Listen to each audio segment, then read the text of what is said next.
আমরা দেখাবো এখানে কিভাবে কারচুপি কাজ করতে হয়। কারচুপি কাজ কীভাবে করে এটা কিন্তু প্রথমে ওই যে জিন পাউডার দিয়ে সাফ করে ডিজাইন পেপার দিয়ে করা হয়েছে।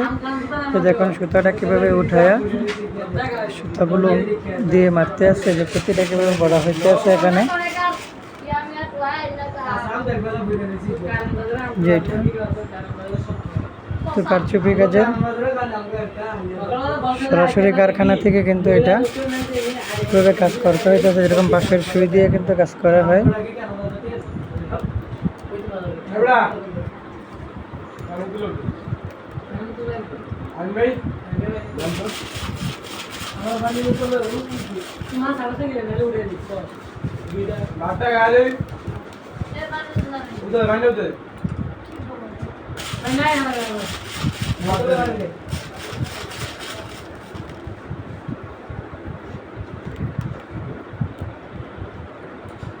সাইডের তো বাইরে করতে আছে।